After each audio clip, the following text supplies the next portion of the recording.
ایک وہ دین ہے جو کتابوں میں لکھا ہوا، ایک وہ دین ہے جو آپ کو بابوں نے سکھایا ہے، جذباتی ڈاکٹرن کے ساتھ، علمی ڈاکٹرن کے ساتھ نہیں۔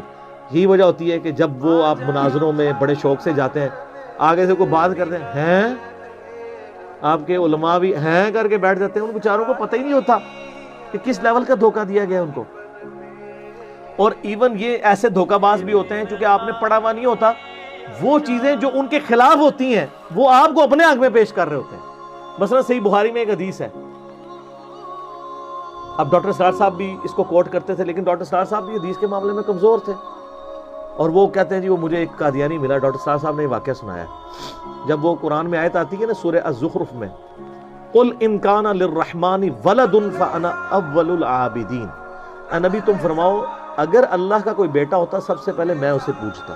تو بیان القرآن میں ڈاکٹر اسرار صاحب جب اس آیت پہ پہنچے نا تو انہوں نے کہا جی میرے ساتھ ایک دفعہ ایک قادیانی ملا۔ اس سے ایک واقعہ بھی ہے میری زندگی کا۔ ٹورنٹو میں ایک قادیانی سے بحث ہوئی تھی، اس نے کہا کہ حضور نے فرمایا تھا کہ اگر ابراہیم میرے بیٹے زندہ رہتے تو یہ نبی ہوتا، لو عاش ابراہیم لکان نبی ہوتا۔ اس کا مطلب یہ کہ نبوت ختم تو نہیں ہوئی۔ وہاں میں نے دلیل کے طور پر کہا کہ جب اس طرح کی شرط کی بات ہوتی ہے تو یہ تم دیکھو، ان کان للرحمن ولد فانا اول العابدین، اگر ہے کوئی بیٹا اللہ کا تو میں سب سے پہلے پوچھتا ہوں۔ یہ در حقیقت نفی کا انداز ہے، نہ ابراہیم نے زندہ رہنا تھا نہ نبوت جاری رہنی تھی۔ وہ تو حضور نے اس بات کے حوالے سے بالکل اسی طریقے سے تو اس کو مانا، واقعہ آپ کی دلیل جو ہے وہ مضبوط ہے۔ انگلینڈ میں یا امریکہ میں، اور اس نے مجھے کہا کہ جی بخاری میں حدیث ہے کہ اگر حضرت ابراہیم علیہ السلام جو نبی الاسلام کا ایک بیٹا تھا ابراہیم، اگر یہ بڑا ہوتا تو اس نے پیغمبر بننا تھا۔ تو یہ بخاری کی حدیث اس بات کا ثبوت ہے کہ نبی الاسلام کے بعد بھی نبوت جاری ہے۔ تو ڈاکٹر اسرار صاحب نے نہ بیچاروں نے وہ خود حدیث پڑھی ہوئی تھی، نہ جو ان کو قادیانی کوٹ کر رہا تھا اس نے بھی پوری حدیث پڑھی ہوئی تھی۔ تو ڈاکٹر اسرار صاحب نے کہا کہ پھر میں نے اس کو قرآن سے جواب دیا کہ یہ بفرض محال ہے، جیسا کہ قرآن میں ہے قل ان کان للرحمن ولد فانا اول العابدین۔ لیکن کاش ڈاکٹر اسرار صاحب یا وہ قادیانی خود وہ پڑھ لیتا نا تو اس کو پتہ چلتا یہ تو ختم نبوت کے حق میں دلیل ہے۔ وہ حدیث یوں ہے کہ عبداللہ ابن ابی اوفا رضی اللہ تعالیٰ عنہ صحابی کہتے ہیں 86 ہجری میں فوت ہوئے ہیں، نبی الاسلام کے بعد 75 ایئرز زندہ رہے ہیں۔ ان سے کسی نے آ کے پوچھا کہ کیا آپ نے اللہ کے نبی کے بیٹے کی زیارت کی ہوئی ہے؟ انہوں نے کہا ہاں میں نے نبی الاسلام کے بیٹے ابراہیم کو دیکھا ہے جو بڑی چھوٹی عمر میں فوت ہو گیا تھا، اور اگر وہ زندہ رہتا تو وہ پیغمبر ہوتا۔ بس اتنی یہ لوگوں نے سنی ہوئی ہے۔ اس کے آگے پتہ کیا لکھا ہے؟ وہ کہتے ہیں چونکہ نبی علیہ السلام آخری پیغمبر ہے اس لیے اللہ تعالیٰ نے ان کے بیٹے کو جوانی تک پہنچنے ہی نہیں دیا، اس سے پہلے ہی موت دے دی۔ ختم نبوت کی وجہ سے ان کا بچہ بچپن میں فوت ہو گیا، چونکہ اللہ کے نبی کے بعد کوئی نبی نہیں آنا تھا، اس لیے ابراہیم ابن محمد کو اللہ نے بچپن میں موت دے دی۔ تو یہ تو ختم نبوت کے حق میں دلیل تھی۔ تو وہ آدھی وہ بخاری میں لکھا ہے کہ ابراہیم اگر زندہ رہتا تو وہ نبی بنتا۔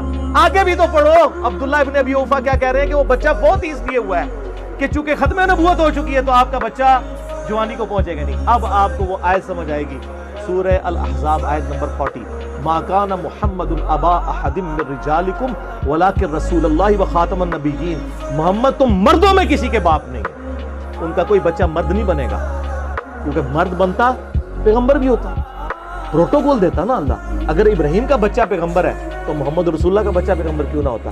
تو اللہ تعالیٰ نے کوئی بچہ جوانی تک جانے نہیں دیا، کسی مرد کے باپ نہیں ہے، نہ زید ابن محمد جن کو کہا جاتا تھا ان کے باپ ہے، نہ کسی اور مرد کے باپ ہے۔ وَلَٰكِن رسول اللہ وخاتم النبیین، وہ تو اللہ کے رسول ہیں اور نبوت کی مہر، اور مہر ڈاکومنٹ کے اینڈ پہ لگائی جاتی ہے، اس کے بعد سیل آف دا پروفٹ بھی ہے اور سٹیمپ آف دا پروفٹ۔ یہ خاتم اور خاتم کا جو فرق کرتے ہیں، اس پہ احادیث کے حوالے سے میرے کلپس ریکارڈڈ ہیں، وہ آپ دیکھیں، آپ کو معاملات کلیئر ہو جائیں گے کس طرح دھوکہ دیتے ہیں۔ پھر وہ بخاری سے ایک دفعہ نا کچھ قادیانی آئے نا، وہ کہتا نہیں بخاری میں غلامت قادیانی کی پریڈکشن ہے۔ میں کہتی کتنے ہے؟ کہتے نہیں بخاری میں ہے۔ اب وہ حدیث بخاری مسلم دونوں میں ہے کہ نبی علیہ السلام نے وہ جی سیدنا سلمان فارسی سے فرمایا تھا کہ اگر دین ثریا ستارے کی چوٹی پہ بھی ہوتا نا تو فارس کے لوگ وہاں سے حاصل کر لیتے۔ تو میں نے کہا اس میں غلامت قادیانی، وہ کہتے ہیں کہ غلامت قادیانی بھی پیچھے سے جو ہے نا وہ فارس کے رہنے والے، تو یہ ان پہ فٹ ہو۔ اچھا ہمارے حنفی بھائی جو ہے نا وہ امام حنیفہ پہ فٹ کرتے ہیں اسے، اور جو حنفی قادیانی بھائی ہیں، یہ میں حنفیوں کو برا نہیں کہہ رہا کیونکہ غلام احمد قادیانی خود حنفی تھا، ان کے ماننے والے بھی فقہ حنفی کے مطابق چلتے ہیں. We follow generally Imam Abu Hanifa's fatwa were very largely accepted by the Ummah, and unless we find reasons to disagree with him, we would generally follow the Fiqh Hanafiya. Investigate personally directly. The overbearing principle should be that you follow Hazrat Imam Abu Hanifa. This is the entire attitude of what I am. میرے پاس ایک تبلیغ جماعت کے بھائی ہیں، وہ آپ نے میرے بھائی کو گمراہ کر دیا ہے، وہ قادیانیوں کے طریقے پہ نماز پڑھتا ہے. میں نے کہا کیسے؟ وہ کہتے ہیں وہ ایسے ایسے کرتا ہے. میں نے کہا آپ نے کبھی قادیانیوں کو نماز پڑھتے ہوئے دیکھا ہے؟ کہتا ہے نہیں. میں نے کہا ابھی چلتے ہیں، اگر قادیانی آپ کے طریقے پہ نماز پڑھ رہے ہوئے تو قادیانی آپ کے بھائی، اور اگر ہمارے طریقے پہ پڑھ رہے تو ہمارے بھائی. کہتا نہیں چھوڑیں. یہ دیکھیں قادیانی سر بغیر رفع الیدین کے ناف کے نیچے ہاتھ باندھ کے نماز پڑھتے ہیں. اسی لیے میں کہتا ہوں جو رفع الیدین شروع کر دے بخاری مسلم میں دیے ہوئے طریقے پہ نماز، وہ نہیں قادیانی ہو سکتا، کیونکہ نماز کا ہی ڈفرنس ہے. تو وہ حنفی قادیانی، اس لیے میں کہہ رہا ہوں. تو وہ کہتا ہے جی وہ ذکر ہے موجود ہے. میں نے کہا جی میں تمہیں اب حدیث پڑھاتا ہوں. حدیث پوری پڑھی. میں نے کہا دیکھو اس میں کہاں ذکر ہے؟ اس میں تو لکھا ہوا ہے کہ نبی علیہ السلام نے اپریشیٹ کیا سلمان فارسی کو کہ وہ پہلے آتش پرست تھے، پھر یہودی ہوئے، پھر عیسائی ہوئے، پھر نبی علیہ السلام کے بارے میں سنا، اتنی دور سے فارس سے، ایران سے نبی علیہ السلام کے قدموں میں حاضر ہو کے مسلمان ہوئے. تو آپ علیہ السلام نے ان کے کندھے پہ ہاتھ رکھ کے کہا کہ فارس کے لوگ تو اتنے انٹلیکچوئل ہیں کہ اگر دین ثریا ستارے کی چوٹی پہ بھی ہوتا وہاں سے بھی حاصل کر لیتے. یعنی وہ سلمان فارسی کی تعریف حضور کر رہے تھے اور فارس کے رہنے والے لوگوں کی تعریف کر رہے تھے. اس سے غلام احمد قادیانی کی نبوت کہاں سے ثابت ہو گئی؟ اور امام حنیفہ رحمہ اللہ تعالی اگرچہ ان کے باوجداد بعد میں فارس میں شفٹ ہوئے تھے، لیکن پیچھے سے افغانستان کے تھے. اور جو پیورلی ایران کے رہنے والے ہیں وہ تو ہمارے امام ہیں. امام مسلم بن حجاج القشیری المتوفا 261 ہجری، جن کی کنیت ہے ابو الحسین. یہ قشیریہ قبیلہ ہے اور ان کے ساتھ لکھا جاتا ہے قشیری نیشا پوری. نیشا پور آج بھی ایران کا شہر ہے، جا کے لکھ لیجئے گا، گوگل میں لکھے نیشا پور کہاں پہ ہے، ایران. تو یہ امام مسلم پہ فٹ ہوتی ہے اگر سلمان فارسی کے بعد کسی کے اوپر فٹ ہوتی ہے کہ وہ دین ثریا ستارے کی چوٹی پہ بھی ہو. تو دیکھیں امام مسلم کہاں سے اٹھے ہیں؟ اسلام وہاں سے، اور پھر کتاب لکھی. آج تک اس پائے کی کوئی کتاب نہیں لکھی گئی پوری دنیا میں. اور میں تو سعودی عرب کا چینل سن رہا ہوتا ہوں نا، تو جب وہ اذان کے وقفے اور اذان و نماز وقفے کے دوران جب حدیثیں چلتی ہیں نا، رواہ البخاری رواہ المسلم، رواہ البخاری رواہ المسلم، سر نہ بخاری عربی اور نہ مسلم عربی. امام بخاری رشیا کے رہنے والے، بخارا سٹی آج بھی ہے. امام مسلم ایران کے رہنے والے، نیشا پور سٹی آج بھی ہے. امام ترمذی افغانستان کے رہنے والے، ترمذ آج بھی اسٹیشن ہے.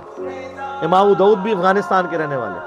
امام حاکم وہ بھی نیشا پوری ہیں، وہ بھی ایران کے رہنے والے، جنہوں نے المستدرک للحاکم لکھی ہے. سر پھر دیکھ لینا، نبی علیہ السلام نے فرمایا تھا، بخاری مسلم میں حدیث ہے، جو لوگ یہاں پہ موجود ہو، مینا کے اندر بھی خطبہ دیا، اس کے بعد حجۃ الوداع کا خطبہ عرفات میں، میرا یہ پیغام ان لوگوں تک پہنچا دینا جو یہاں پہ موجود نہیں. بسا اوقات جسے بات پہنچائی جا رہی ہوتی ہے وہ زیادہ یاد رکھنے والا ہوتا ہے بنسبت اس کے کہ جو بات پہنچا رہا ہوتا ہے. تو محدثین جب یہ حدیث پڑھا کرتے تھے کہتے تھے صدق رسول اللہ، رسول اللہ نے سچ فرمایا تھا. اللہ نے خدمت ہم اجمیوں سے لی ہے دین کے معاملے. یہ وہ چیزیں تھیں. کوئی اس میں امام حنیفہ کو ڈال رہا ہے، کوئی غلام احمد قادیانی. نبوت کہاں سے ثابت ہوئی؟ کہاں لکھا ہوا ہے؟ یہ اسی طریقے سے ہے جیسے وہ کہتے ہیں جی تراویح کتنی ہوتی ہے؟ 20. کیوں تراویح وی آ گیا وچ پنجابی والا، اے بس تراویح والے دلائل ہوندے نے انہاں دے. علمی دلائل ان کے ہوں گے جو جھوم کے کہیں گے کیا کہ نہ میں وابی نہ میں بابی، میں ہوں مسلم علمی کتاب. اور باقی یہ جو ہمارے آج کل نوجوانوں کو بڑے مناظرے کرنے کے شوق پڑے ہوئے ہیں، ہمیں بھی یہاں پہ لوگ فون کر رہے ہیں کوئی آیت دسو جی حدیث جی، وہ قادیانی والا مناظرہ ہو رہا ہے. اللہ کے بندو، آپ کو قرآن و حدیث کا کوئی پتہ ہی کچھ نہیں ہے، آپ کو اپنا بیسک نالج نہیں ہے. آپ نے کیا جا کے اور مٹی جا کے الٹا نقصان ہی کر کے آ جائیں گے. تو خدا کے لیے پہلے خود ایجوکیٹ ہوں، آپ یہ علم حاصل کریں کہ قادیانیت کے ساتھ ہمارا بیسک اختلاف کیا ہے. پھر آپ کو یہ پتا چلے گا کہ ہم نے ان تک بات کیسے پہنچانی ہے. جو بات آپ کو خود کلیئر نہیں ہے، آپ چلے لوگوں کو سمجھانے کے لیے.